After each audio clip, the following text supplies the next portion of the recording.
সিদ্ধান্ত পাল্টাবেন এবং জনগণের যে সিদ্ধান্ত হ্যাঁ ভোটের পক্ষে সেটার পক্ষেই তারা যোগ দিয়ে এই সকল ধরনের যে সংস্কারের যে ওয়াদা জুলাই সনদের মাধ্যমে স্বাক্ষরিত হয়েছে সেগুলো কার্যকর হবে এবং সেটা যদি না হয় জুলাই অগাস্ট সেপ্টেম্বর নভেম্বর নামে আরেকটা আন্দোলন দেশে কিন্তু বাধ্য হয়েছে আমরা এই জুলাই সনদকে কার্যকর করতে না।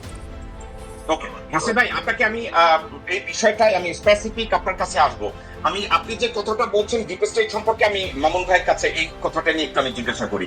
মামুন ভাই, নাসির ভাই এবং আমি একটা জায়গায় একমত। ডিপ স্টেট বলতে আসলে যেটা বুঝায় সরকারের মধ্যে অন্য একটা সরকার বিহাইন্ড দ্য কার্টেন, তারা সরকারের প্রচলিত কার্যবিধিকে বাধাগ্রস্ত করে পিছনের থেকে। একটা উদাহরণ, যেমন ডক্টর মোহাম্মদ ইউনূস অর্থাৎ অন্তর্বর্তীকালীন সরকার ওয়াদা করেছিল জুলাই বিপ্লবে যারা আহত হয়েছে তাদেরকে আর্থিক সহায়তা দিবে, তাদেরকে ওয়াদা করেছিল তাদের চিকিৎসা সুবিধা দিবে, এবং উনি এই সংক্রান্ত ব্যাপারে কাগজ সিগনেচারই করে দিয়েছেন।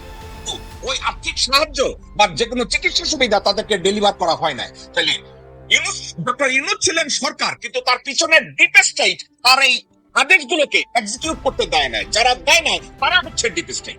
এবং বাংলাদেশে এই মুহূর্তে যদি ডিপ স্টেট বলতে কোনো কিছু থাকে তাহলে আমি মনে করি জেনারেল ওয়াকার। এ ব্যাপারে আপনার কোনো দ্বিমত আছে কিনা অ্যাডভোকেট মামুন? আপনি তো সুন্দর মতো ব্যাখ্যা করছেন ভালোই, যেটা নাকি আমরা বলি যে সরকারের ভিতরে আরেকটা সরকার থাকে যারা সমস্ত কিছু কন্ট্রোল করে।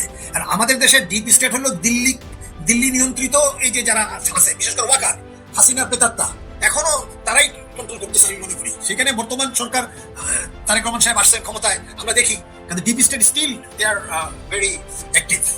আচ্ছা মামুন ভাই, আপনি আমার চেয়েও আরো একটা স্টেপ আগায়া বলছেন, ভালো হয়েছে আলোচনাটা এখানে আসছে। বাংলাদেশে আমি যদি বলি গত 3 বছরে আসলে ডিপ স্টেট বাংলাদেশ নিয়ন্ত্রণ করছে। মুজিবও নিয়ন্ত্রণ করে নাই, জিয়াও নিয়ন্ত্রণ করে নাই, খালেদা জিয়াও নিয়ন্ত্রণ করে নাই, হাসিনাও নিয়ন্ত্রণ করে নাই। ডিপ স্টেট নিয়ন্ত্রণ করছে, কন্ট্রোল বাই ইন্ডিয়া। আপনি এভাবে বলতেছেন? আমি তো ওইভাবেই বলছি।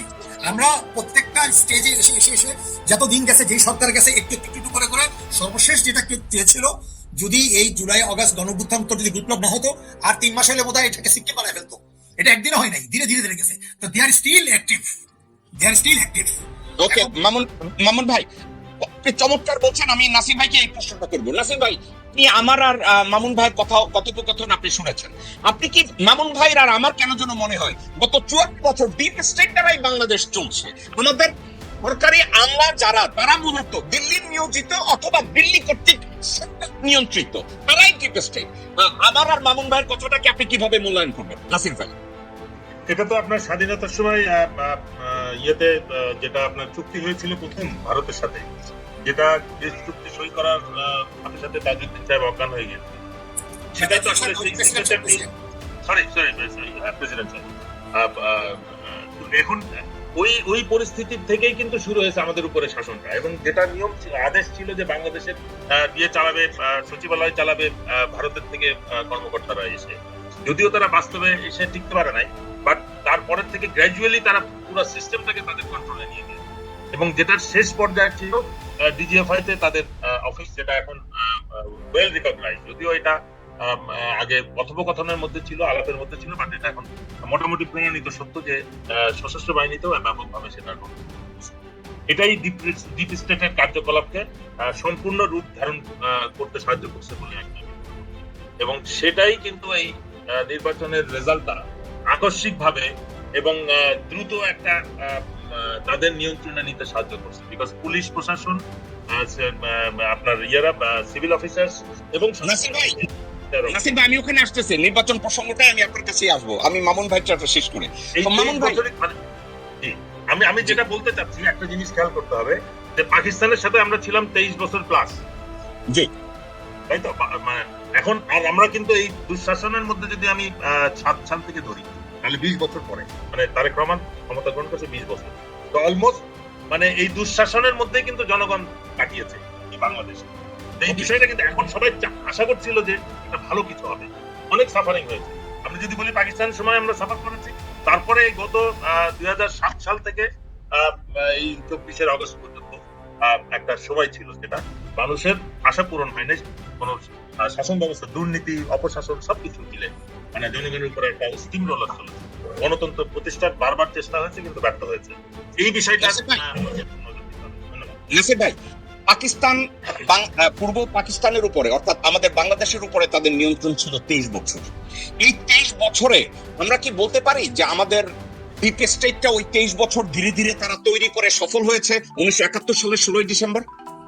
অবশ্যই এটা যে দেখেন একটা সিম্পল জিনিস, মানে যেটা ভেরি ওয়েল এক্সপ্লেইন, যে ভাষা আন্দোলন নিয়ে যে আমরা আন্দোলন করেছি, বাংলা আমাদের মুখের ভাষা কেড়ে নিতে চাই, 21 তারিখের কথাই আমি বলছি, যে এটাও তো একটা মানে একটা ফেক জিনিস ছিল। ভারতের কোন স্টেটের ভাষা হিন্দি না, কিন্তু তাদের রাষ্ট্রভাষা হিন্দি। পাকিস্তানের কোন প্রদেশের ভাষাই তো উর্দু না, রাষ্ট্রভাষা উর্দু ডিক্লেয়ার করা হয়েছে। কিন্তু ব্রিটিশ আমলে পুরো ভারতবর্ষের রাষ্ট্রভাষা ছিল ইংলিশ, বাট ভারতের প্রত্যেকটা স্টেটের তাদের জনগণ তাদের নিজ ভাষায় কথা বলেছে। কিন্তু আমাদেরকে যখন বোঝালো কেউ যে আমাদের মুখের ভাষা কেড়ে নিতে চায়, আমরা এটা বিরাট একটা আন্দোলন করে একটা পুরা মানে এবং একটা পর্যায়ে আমরা স্বাধীনতার দিকে গেলাম। বাট এই স্বাধীনতা অর্জনের নামে যেটা হয়েছে অ্যাকচুয়ালি, আমরা পাকিস্তানের কন্ট্রোল থেকে বেরিয়ে আবার ভারতের কন্ট্রোল নিয়ন্ত্রণে চলে গেছি, এবং যেটা 71 সালের পরপরই সম্ভব হয়নি। এটা এই সিস্টেমটাকে কমপ্লিট করেছে হাসিনা, এবং মামুন ভাই যেটা স্পষ্টভাবে বলছেন যে আর হয়তো বছর খানেক সময় পেলে আমরা মানে অ্যাবসলিউটলি একটা লজ্জাজনক একটা রাষ্ট্রীয় মর্যাদার পর্যায়ে পৌঁছা যেতাম, তখন আমাদের উপর দিয়ে করিডোর, ফ্রি করিডোর, ট্রানজিট সব। নাসির ভাই, আপনি আমার চেয়ে অনেক স্পিডে চলে যাইতেছেন, আমি আপনার কাছেই আসতেছি, এই কথাটাই একটু বলি। মামুন ভাই বলছে 1 বছর হইলে আমরা ওই দিকেই চলে যাইতাম, হইলে। আচ্ছা, আপনার কি মনে হয় না যে ফেব্রুয়ারি 12 এর নির্বাচনে ওই 1 বছর আবার ওই 1 বছর পুরো করার জন্য এখন আমরা আবার ওইখানেই গেলাম, হাসিনা যেখানে রাখা গেছে আমরা ওইখানেই আবার ঢুকে গেলাম? আপনার কি এটা মনে হয় কিনা? আমার এইখানে যেটা ভয়ঙ্কর দিক যেটা মনে হচ্ছে, যেটা অলরেডি সোশ্যাল মিডিয়াতে বলছে, এই কথাগুলোকে যদি আমি হালকা ভাবেও নেই, কিন্তু কথাগুলো তো গুরুত্বপূর্ণ, যে লন্ডনের প্রধানমন্ত্রী, ভারতের স্বরাষ্ট্রমন্ত্রী আর আমেরিকার পররাষ্ট্রমন্ত্রী দেশের শাসনভার গ্রহণ করছে। এবং আমি মনে করি যেটা হাসিনাকে দিয়ে বা আওয়ামী লীগকে দিয়ে একটা অ্যান্টি ইসলামিক যে পোস্টার বাংলাদেশে সৃষ্টি করে দেশটাকে কন্ট্রোলে নিতে চেয়েছিল, সেটা হয়তো তারা একটা সংশোধন করতে চাচ্ছে, এবং সেটা এখন একটা ইসলামী মোড়কে। এবং সেটা আমরা দেখলাম যে অতীতেও প্রধানমন্ত্রীর অফিসের উপরে লা ইলাহা ইল্লাল্লাহ মুহাম্মাদুর রাসূলুল্লাহ লেখা ছিল, আর তখন কিন্তু কখনো এটা মিডিয়াতে আসে নাই। আর এবার আমরা দেখলাম ওইটাকে প্রজেক্ট করা হচ্ছে, শহীদ মিনারে মোনাজাতটাকে প্রজেক্ট করা হচ্ছে। অবশ্যই এটা জামাতে ইসলামের বিরোধী দলের নেতার জন্য এটা লক্ষণীয় বিষয় ছিল, আর প্রধানমন্ত্রী মোনাজাত করছেন এটাও ব্যাপকভাবে প্রচারিত।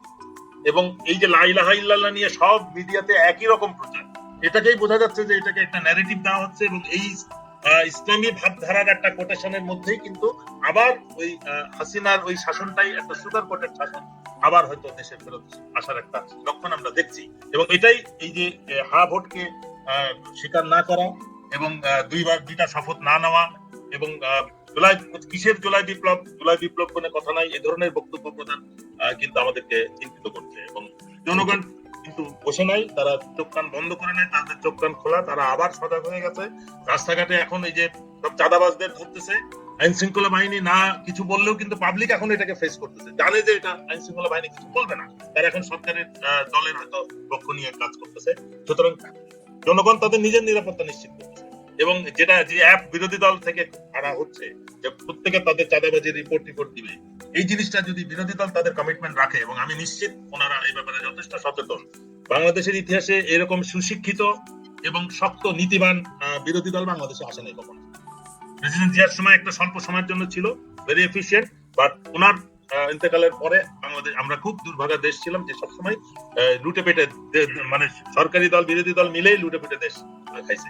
সুতরাং এখন আমরা একটা পরিবর্তন আশা করছি, যে বিরোধী দল তারা, আমি মনে করি তারা নিশ্চিত জয় জেনেও তারা এই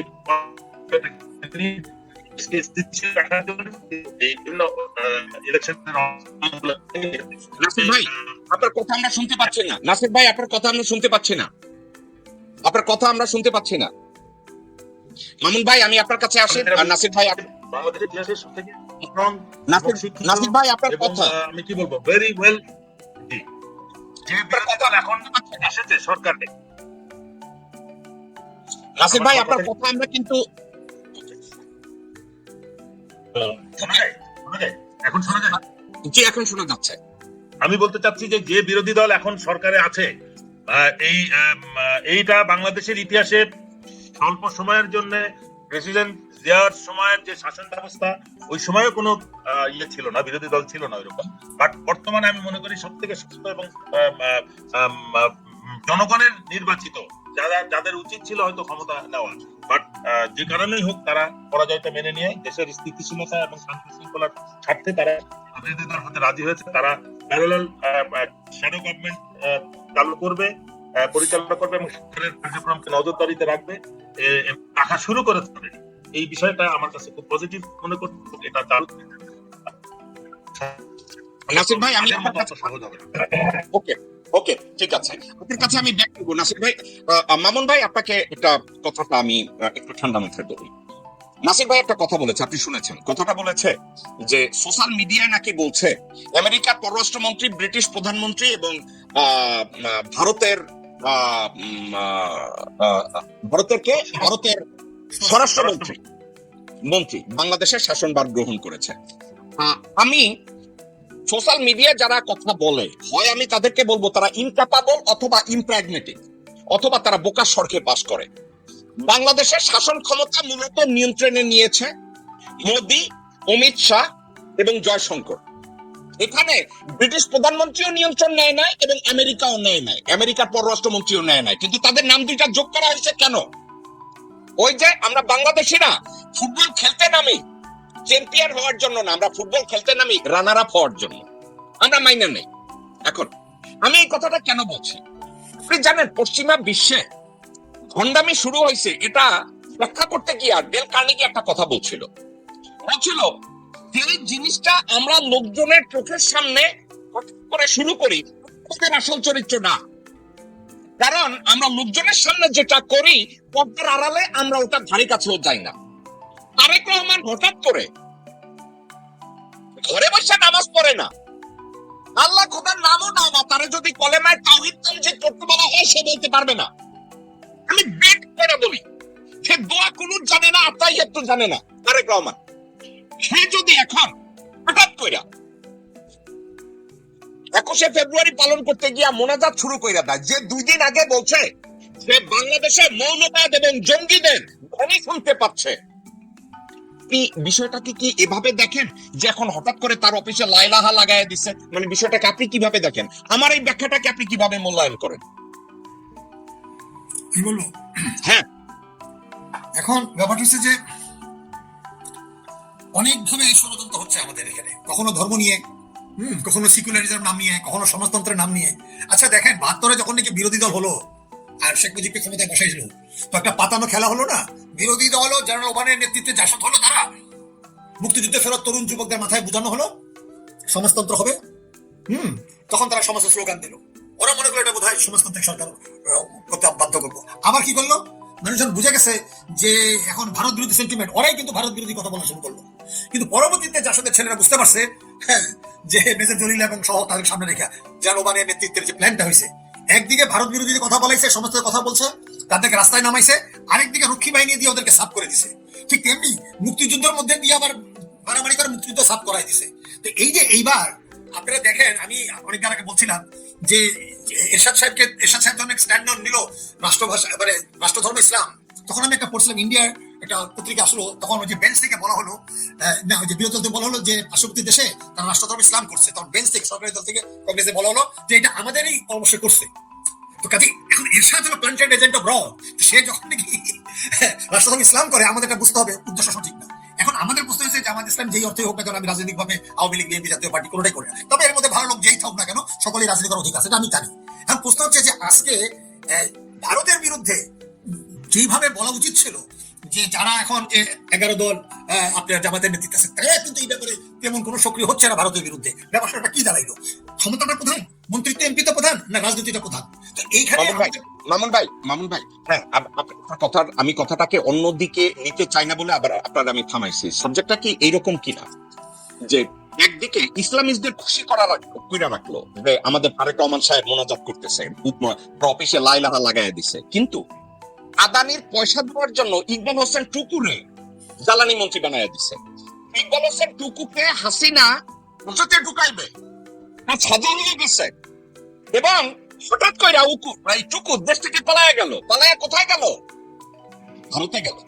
প্রথমে গেল সিঙ্গাপুর।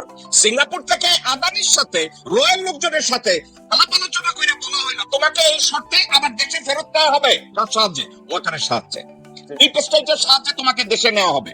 এখন আপনার খেয়াল আছে ডক্টর মোহাম্মদ ইউনূস ওই আদানির পয়সা দিতে চায় না, বলছে আদানির পয়সা দিতে গিয়া যে তোমরা 225 টাকার কয়লা 481 টাকায় এই খরচগুলো আমরা এই ক্যাপাসিটি চার্জ কোনো বিদ্যুৎ তোমাদেরকে দেয় না, আমরা দেবো না। আপনি কি জানেন ইগনোসেন্ট টুকুকে এই শর্তে জ্বালানি মন্ত্রী বানানো হয়েছে যে সে দায়িত্ব গ্রহণের পর যত বকেয়া পাওনা আছে ভারতের সবগুলো দিয়ে দিবে। তাহলে কি হইলো? একদিকে আমাদেরকে বলা হইলো লা ইলাহা ইল্লাল্লাহ, আরেকদিকে বলা হইলো 21শে ফেব্রুয়ারি শহীদ মিনারে গিয়া মোনাজাত করে আর প্রধানমন্ত্রীর মাথার উপরে লা ইলাহা লাগায়। অন্যদিকে ভারতের যত বকেয়া ছিল ইউনূস সরকারের আমলে দেয় নাই সবগুলো এখন রিলিজ করে দিবে এবং ক্ষমতা নেওয়ার সাথে সাথে 173 ট্রাক বাংলাদেশে ঢুকছে। যেই মুহূর্তে হামিদ খসরু মাহমুদ চৌধুরী বাণিজ্য মন্ত্রীরা কি মন্ত্রী হিসাবে শপথ নিছে। এক্স্যাক্টলি কি আমরা ভণ্ডামি একদিকে চলতে রইবে, যেমন আপনি বলছেন এই মাত্র যে একদিকে দক্ষিণ বাহিনী বানাইছে আর একদিকে জাতীয় সমাজতান্ত্রিক দল বানাইয়া বলছে দুই দিক দিয়ে সাফা করো। তাহলে ব্যাপারটা কি? আমারে আর আপনারে মূলা দেখাইতেছে, জামাতে ইসলামীরা মূলা দেখায় কইতেছে আল্লাহর নাম তোমরা একলারা নিবে না, আল্লাহর নাম আমরাও নিতেছি, আর একদিকে আমাদের বুকের পিছন বন্ধে ছুরি বসাই দিতেছে। তাহলে এই ভণ্ডামিটা কি সামাজিক ভাবে দৃশ্যমান নাকি আপনার কাছে অদৃশ্যমান? এখন ব্যাপার হচ্ছে যে এখন তো বিরাজনীতিকরণ হচ্ছে, এখন সবাই এখন ক্ষমতা প্রেমিক হয়ে গেছে, দেশপ্রেমিক গেছে কি এখন আরেক আমলাতান্ত্রিক এরকম ভাবে হয়ে গেছে, বেসামরিক আর সামরিক আমলাতন্ত্র তাদের ভিতরে একটা প্যাক্ট হয়ে গেছে। তো যার কারণে হয়েছে যে আপনার মতো লোকরা যেভাবে বলতে পারতেছে, আমি প্যারিস থেকে যেভাবে বলতে পারতেছি, আজকে আমি বাংলাদেশে অনলাইনে আমাদের ফ্রন্টের সাথে অনেক কথা অনেক রাগারাগি করছি, তো ওরা ওই সব কথা বলতে পারতেছে না। ওরা এখন মনে করতেছে আবার ভয় সংস্কৃতিতে চলে আসছে। এখন ওদের মধ্যেও মনে হচ্ছে যে এই যে নির্বাচনে যে একটা ওই যেটা বলে না সমঝোতার কোষ, আমি একটা স্ট্যাটাস দিয়েছিলাম গতকাল, এই সমঝোতার সরকার হয়েছে, সমঝোতার নির্বাচনে মানে না এখন সমঝোতাটা কি ওই ডিপ স্টেটের সাথে ভারতের নাকি ডিপ স্টেটের সাথে না ডিপ স্টেটের সাথে ভারতের নাকি ডিপ স্টেটের সাথে তারেক রহমানের, কোনটা? এখন ডিপ স্টেট বলেন যেখানে এখন যারা ক্ষমতা আছে তারেক রহমান সাহেব, সে বুঝুক না বুঝুক তার চারপাশে যারা আছে তারাই ডিসিশন মেকিং এ অনেক বেশি গুরুত্বপূর্ণ পালন করে। তারা যেহেতু আমি আমার কেন যেন মনে হয় এই একটা জায়গায় আমি আপনি নাসির ভাই আমরা বোধহয় স্ক্যাটার্ড হব। আমার কেন যেন মনে হয় Tarique Rahman is the result of deep states conspiracy with র। ডিপ স্টেট ওয়াকারের মাধ্যমে তারেক রহমানকে নির্বাচনে অন্যায়ভাবে জিতিয়ে তারে বসাইছে। এই নির্বাচন যে ফেয়ার হয় না এটা নিয়ে আমি কথা বলবো না, ফেয়ার হয় নাই আমি কেন কথা বলবো না? কারণ আমি আর আপনি দলবাজি করতে পারবো কিন্তু এই রেজাল্টটাকে আমরা রিভিউ করাতে পারবো না। তারেক রহমান কি? তারেক রহমান তাহলে কি product of the conspiracy of deep state and র? এই ক্ষেত্রে কি আমার আর আপনার কোনো সন্দেহ আছে? কোনো সন্দেহ নাই। এখন আমি আপনাকে বলি, একটু অ্যাড করি, যখন নাকি আনন্দবাজার পত্রিকা বললো প্রায় 10 দফা মতো এই চুক্তি করে আসছে, বাংলাদেশে আমরা সবাই বললাম, বিএনপির কোনো মুখপাত্র এই ব্যাপারে কোনো শব্দ করে নাই। তাহলে এটা নিয়ে তো সন্দেহ এখন দেখা যাচ্ছে ওয়ান বাই স্টেপ দিকে যাচ্ছে। তাহলে শুধু ক্ষমতার জন্য ক্ষমতা। এখন আরেকটা কথা একটু বলি আপনাকে ইস্যু থেকে 10 সেকেন্ডের মধ্যে। আমরা মনে করছি যে অক্টোবর মাসে আপনার 81 জন নির্বাচন হলো, সত্তার সাহেব হলো, তার 5 মাস পরে কিন্তু 24শে মার্চে কিন্তু এই এরশাদকে দিয়ে পাগড় টেক ওভার করা হলো। এখন ওয়াকার সাহেব বোধহয় 4-5 মাস ক্ষমতা আছে। আমি বোধহয় কোশ্চেন একবার বলার চেষ্টা, আজকে আমি বলছিলাম দেখেন এখন গেম শেষ হয় নাই, 27 জুন 27। তো যাই হোক এখনো সময় যদি আছে, 5 মাস পরে যদি এরশাদকে নিয়ে এসে যদি দেশে একটা নরমাল সিচুয়েশন করতে পারে তখন এই তারেক সাহেবও থাকবে না। আর এখন তো অপোজিশন নাই বললেই চলে। এখন তখন যদি মনে করেন পার্লামেন্টের ভিতরে বাইরে আসে না কি করলো, এরশাদের সাথে যেমন পার্লামেন্টও থাকলো আবার রাজপথও থাকছে। এখন যদি জামাত ইসলামের সাথে এরা যদি পার্লামেন্টেও বিরোধী দল থাকে আর রাজপথে যদি ভারতের বিরোধী দল স্ট্রং না করে তাহলে তো দেশে আর কোনো রাজনীতি থাকলো না। আজকে আমাদের অবস্থা এরকম অবস্থা দাঁড়াইছে, আওয়ামী ভারতীয় বাম যাদের সাথে সকল ভালো সম্পর্ক, এই জন্য সাকিরা ছিল, সবার সাথে আমার পরিচিত ছিল। আজকে ব্যাপারটা এরকম দাঁড়াইছে যে এখানে ডিপ স্টেট আরো ডিপের থেকে কাজ করতে পারবে, ডিপ স্টেট আরো ডিপের থেকে চলে গেল। ওকে মামুন ভাই আপনি অনেক অভিজ্ঞ মানুষ, বিচারপতি সত্তারের বিএনপি সরকার এবং তারেক রহমানের সরকার, আপনার কি মনে হয় সত্তারের সরকারের চেয়ে বর্তমান সরকার শক্তিশালী? আমি তা মনে করি very very weak, very weak. ওর তো সত্তার অনেক স্ট্রং ছিল, তুলনামূলক চারপাশের লোক তখন স্ট্রং ছিল। ওকে আমি নাসির ভাই আপনার কাছে যাব। আমি আপনার প্রথম প্রশ্নটাই সেম প্রশ্ন করবো, আপনি কি মনে করেন সত্তার সাহেবের যে সরকার ছিল বিএনপি সরকার, এরশাদ সাহেব টেক ওভার করার আগে ওই সরকার এবং তারেক রহমানের সরকার আপনি কম্পেয়ার করতে গেলে সত্তার সাহেবের সরকার শক্তিশালী ছিল না বর্তমান সরকার শক্তিশালী? বর্তমান সরকার সম্পর্কে মানে নিয়োগ দেখে আমরা একটা মতামত দিতে পারি, এবং তাদের অলরেডি সিমটমস যা, এটা মোটেও পজিটিভ কিছু না। সেই তুলনায় অবশ্যই ছাত্র সাহেবের সরকার তাদের যথেষ্ট শক্তিশালী, এবং উনি ব্যক্তিগতভাবেও যথেষ্ট ইনফ্লুয়েন্সিয়াল ছিলেন। ওকে, আপনার কি মনে হয় না যে তারেক রহমানের যে বর্তমান যে সরকার, এটা হইতেছে conspiracy, result of the conspiracy between raw and deep state of Bangladesh, which lead by General Walker? এই কথাটাকে অলঙ্করণ করে ডানে বায়ে করে আমরা বলতে পারবো, কিন্তু সরাসরি যদি আমরা বলি বাংলাদেশের ডিপ স্টেটের নিয়ন্ত্রণ ওয়াকারের হাতে, এবং ভারতের র এবং ডিপ স্টেটের ষড়যন্ত্রের রেজাল্টটা হচ্ছে বিএনপির বিজয়। এই কথাটাকে কি অন্যভাবে ঘুরাইয়া পেঁচাইয়া বলার কোনো জায়গা আছে, নাকি আপনি মনে করেন that's it, that's the line? আমার এটা মনে হয় যে এটা ডিপ স্টেটের সাথে একটা কম্প্রোমাইজ বিএনপির, অ্যাবসলিউট কম্প্রোমাইজ, যে কোনো আমি মনে করি এই কন্ডিশনের না নাসির ভাই, নাসির ভাই আমি আপনার সাথে দ্বিমত পোষণ করে আপনার কথাটা এভাবে বলি।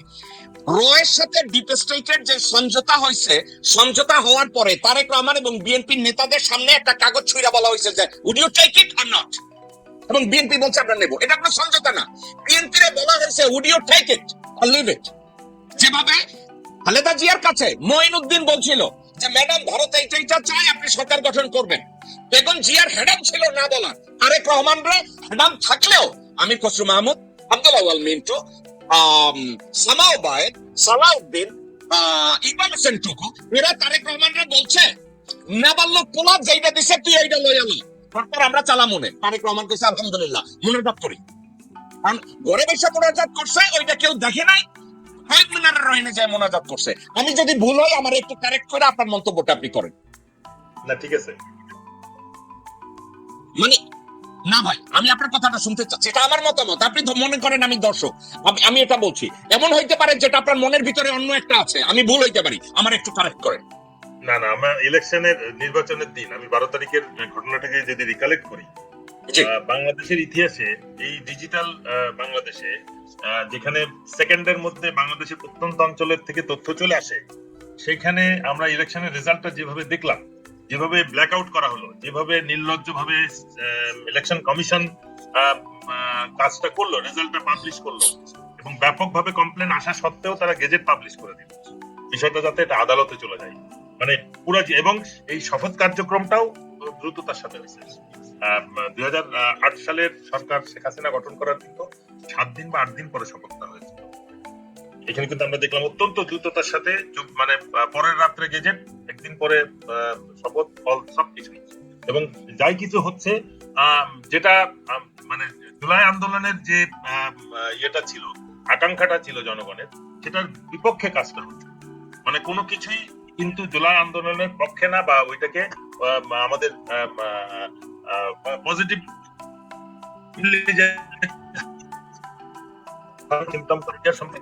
উচ্চ পর্যায়ের তদন্ত। আমি জানি না যে মানে তদন্ত কমিশন যেটা হয়েছে, কমিশন একটার আওতায় যদি হয়ে যায়, সেটার দুর্বলতা গুলো আইডেন্টিফাই করার আগে নতুন করে তদন্ত কমিশন, ওই কমিশন নিয়ে তো কেউ কোনো দ্বিমত পোষণ করে নাই। প্রথমটাতে তো নোট অফ ডিসেন্ট, এই জেনারেল ফজলুর কমিশনের রিপোর্টে তো কেউ ডিসএগ্রি করে নাই। বাট এখন আবার নতুন করে তদন্ত, সেটার ইয়েটা কি হবে, মানে সেটা কি ওই ক্রিমিনাল ইনভেস্টিগেশন যেটা করেছিল আবুল কাহার আকান্দ, ওটাকে সহ হবে? তাহলে কিন্তু সমস্ত আসামিদেরকে ছেড়ে দিতে হবে, জামিন দিতে হবে, যদি নতুন করে মানে উচ্চ পর্যায়ের তদন্ত শুরু হয়। নাসির ভাই, আপনার কি গত 18 মাস 19 মাসে আপনি মামুন ভাই, আমরা কি দেখি নাই যে ডিপ স্টেট বিডিআর হত্যাকাণ্ডের যাতে বিচার না হয়, এই জন্য যত প্রকার ষড়যন্ত্র, যত প্রকার ফালতামি, যত প্রকার ল্যাংমারা ডিপ স্টেট এটা করছে, আপনি আর আমি এটা কি দেখি নাই? নাসির ভাই, আপনি আমার কথা শুনতে পাচ্ছেন? আমি শুনছি, নাসির ভাই আমার আমি শুনতে পাচ্ছি, আমি পুরো বিষয়টা আমি বলছি তো, অলরেডি 3টা তদন্ত হয়ে গেছে। একটা প্রথম কমিশনের ইনভেস্টিগেশন, যেটার মধ্যে নোট অফ ডিসেন্ট ছিল, তারপরে আবুল কাহার এখন যেটা ক্রিমিনাল ইনভেস্টিগেশন করেছে সেটা, এবং তারপরে জেনারেল ফজলুর রহমানের যেটা কমিশন, 3টাই কিন্তু উচ্চ পর্যায়েরই বলতে হবে। এরপরে আর কত উচ্চ পর্যায়ের ইনভেস্টিগেশন হবে এবং সেটা কি ইনভেস্টিগেট করবে, আমি ওকে, না না আমি বুঝলাম, আমি তদন্ত রিপোর্ট নিয়ে আমি কথা বলছি না, ফাইন, যে 3টা তদন্ত হয়েছে ফাইন। এটা তো আমি এই বিচার যে হবে না সেটারই লক্ষণ, আমি সেটা বলতে চাচ্ছি। এই হ্যাঁ, বিচার হ্যাঁ, নিয়ে যে এত দাবি, আমি বিডিআর এর দেশ এবং বিডিআর এর নাম দিয়ে আমি কি করব? যখন শহীদরা বেশি চিল্লাচিল্লি করছে, আমরা যখন বেশি চিল্লাচিল্লি করছি, একটা কমিশন গঠন করে দিয়ে শহীদ দিবস ডিক্লেয়ার করছে। আমরা শহীদ দিবস খাবো না, পড়বো না, মাথায় দিব, এই কথাটা তো খুব পরিচিত কথা। শহীদদের হত্যার কোনো বিচারের কোনো খবর নাই। এটা ষড়যন্ত্রকারী কারা, তাদের বিষয়ে কোনো সিদ্ধান্ত নাই। কিন্তু আমরা শহীদ দিবস পেলাম, এখন আমরা পেলাম বিডিআর এর নাম এবং ইউনিফর্ম। এগুলো দিয়ে শহীদ পরিবার কি করবে? যে আমার কলিগ যারা 57 জন মারা গেছে, আমি তাদের বিচার, হত্যার বিচার কি পাচ্ছি এই নাম দিয়ে? এটা বোঝার বিষয়। মানে মূল বিষয়টা হচ্ছে যে আসল জিনিসটাকে, আসল ক্রিমিনালদেরকে আড়াল করার জন্য আবার একটা তদন্ত প্রক্রিয়ার মধ্যে চলে যাবে দেশ, এবং এটা করতে করতে এমন সময় পার হবে যে মানুষ এটা ভুলে যাবে যে এটার বিচার হয়েছিল। নাসির ভাই, এই বিডিআর হত্যাকাণ্ডের বিচার হতে দেয় না, এটা আমার মন্তব্য, আপনার না মামুন ভাইয়েরও না। বিডিআর হত্যার বিচার বাংলাদেশের ডিপ স্টেট চায় না। এই কথাটা সত্য না এই কথাটা মিথ্যা? 100% সত্য।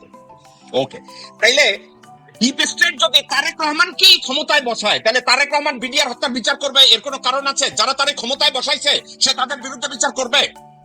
না না, এই নাম চেঞ্জ করে দিয়ে কি বোঝাতে চাচ্ছে? ইউনিফর্ম ফেরত দিয়ে নাম দিয়ে কি চাচ্ছে? ওই যে লাইলা মানুষকে এত বোকা নাকি? শহীদ মিনারে যাইয়া মোনাজাত ধরছে লাইলাহা, মানে আমার মনে হয় মানুষকে এত বোকা ভাবার কোনো কারণ নাই। ওকে, হাসিনা একটা স্ট্যাটিস্টিক্স দিছে 78% শিক্ষিত বাংলাদেশে, বাট শিক্ষিত কিনা সেটা পরের কথা। মানুষ কিন্তু আগের থেকে অনেক বেশি সচেতন। ওকে, আমি আপনার কাছে ব্যাক করব। মামুন ভাই, খুনি কি কখনো খুনির বিচার করে কিনা? ওয়াকার নিজে একজন অপরাধী, তার চারপাশে কয়েকজন জেনারেল আছে তারা অপরাধী, এর সাথে যোগ হয়েছে যে আন্তর্জাতিক অপরাধ ট্রাইব্যুনালে যারা ইন্ডাক্ট করছে 21 জন, তারা এই খুনিরা হচ্ছে ডিপ স্টেটের মেইন যোদ্ধা, তারা তারেক রহমানকে ক্ষমতায় বসাইছে। তাহলে আমি বা জেনারেল নাসির এবং দেশের জনগণ এবং বিডিআর হত্যাকাণ্ডে যারা মারা গেছে তারা সবাই মিলে যদি তারেক রহমানের কাছে বিচার চাই, do you think Tarique Rahman has that capacity or resources to bring that justice? আপনি কি মনে করেন নাকি সে জাস্টিস করতে পারবে, বিচার করতে পারবে? অসম্ভব ব্যাপারটা হচ্ছে, দেখেন সেই সময় এত সব ঘটনা ঘটে তার একটা বিচার আইবাস করলো, বিডিআর এর নাম চেঞ্জ করে দিল, তারপর ইউনিফর্ম চেঞ্জ করে দিল। এখন যখন নাকি সবাই বুঝে গেছে এটা deep state control by Delhi, তখন আবার ঠিক আছে আমরা তাড়াতাড়ি এটা করতেছি মানে এইটা 1 নম্বর এজেন্ডা করা, এটা একটা মানে সম্পূর্ণ আইওয়াশ, সেটা করতে পারবেই না, এটা মানুষ বুঝে। যেটা নাকি বলছেন যে হাসান নাসির ভাই, যে মানুষ এত বোকা না। একটা কথা আছে না যে old passion is better than new doctor. মানুষ সাফারিং এর মধ্য দিয়ে এত প্রতারণা দেখছে যে এখন আর কোনো নতুন করে প্রতারণা করার সুযোগ নাই। সেখানে আমি একটা কথা অ্যাড করব যে আজকে আমাদের ভালো করা দেখা যাবে যে আপনি যেটা বললেন প্রথমে যে তারেক সাহেবের কোনো আর কোনো অপশন ছিল, তুমি অ্যাকসেপ্ট করবা কি করবা না? আচ্ছা আমি করলাম। এই কথা দিয়ে আমার হঠাৎ মনে পড়লো আব্দুর রহমান ছিল যে একজন ভালো সাংবাদিক, নিউ নেশনে লিখতো এবং অবজারভার লিখতো, হ্যাঁ মারা গেছে, উনি একসময় ছাত্র নেতা ছিল। তো উনি আমাকে একটা কথা বলছিল যে মঈন সাহেব যখন নাকি বুঝলো যে তারা ব্যাক করবে, তো খালেদা জিয়াকে প্রস্তাব করলো ঠিক আছে যাওয়ার হয়েছে আমরা আপনাকে ফিরে দিই, তবে আমাদের কি হবে? তখন খালেদা জিয়ার একটু যাই হোক তার ওরকম ম্যাচুরিটি যেভাবে ছিল তার মতো করে উনি বলছে আইনে যা হয় তাই হবে, হাসিনার কাছে আমরা সব এন্ডোর্স করে দিব। তো সেই যে একটা ভুলটা করছে, হ্যাঁ আমি তার জায়গায় হয়তো কুশলী হয়ে বলতাম আচ্ছা ঠিক আছে আগে পরটা নিয়ে নেই, কারণ খালেদা জিয়া তার পলিটিক্যালি অনেক শক্তিশালী ছিল। এখন সেই হিসাবে তারেক জিয়া তো সেরকম পার্টির প্রধান হইলেও পার্টি তো তার কন্ট্রোলে নাই, বুঝতে পারছেন? তো এখন হয়তো আপনি কি মনে করেন তারেক রহমান তার মা যে মিস্টেকটা করছে এই মিস্টেকটাকে কারেক্ট করে? হ্যাঁ আমি ওইটাই মনে করতেছি। এখন তারেক এর অর্থ আপনি আশাবাদী যে তারেক রহমান হয়তো ক্ষমতাটা হাতে পাইছে, ধীরে ধীরে তার ক্ষমতা কনসলিডেট করে ভালো কিছু করবে, আপনি কি এটা আশাবাদী? না আমি আশাবাদী, সেটা আমি এত তাড়াতাড়ি বলছি না ভাই, আপনি আশাবাদী হইলে দোষের কিছু না, আপনি আশাবাদী হইতেই পারেন, আমি আশাবাদী না। আমি বলছি সে যদি মনে করে যে ওই সময় যে আমার বা যে ভুলটা করছে আমি সেটা ভুল করবো না, কিন্তু সেরকম ক্যাপাসিটি যদি তার থাকে, পার্টিটাকে যদি গুছায় যদি করতে পারে, মেবি ইটস টু আর্লি মন্তব্য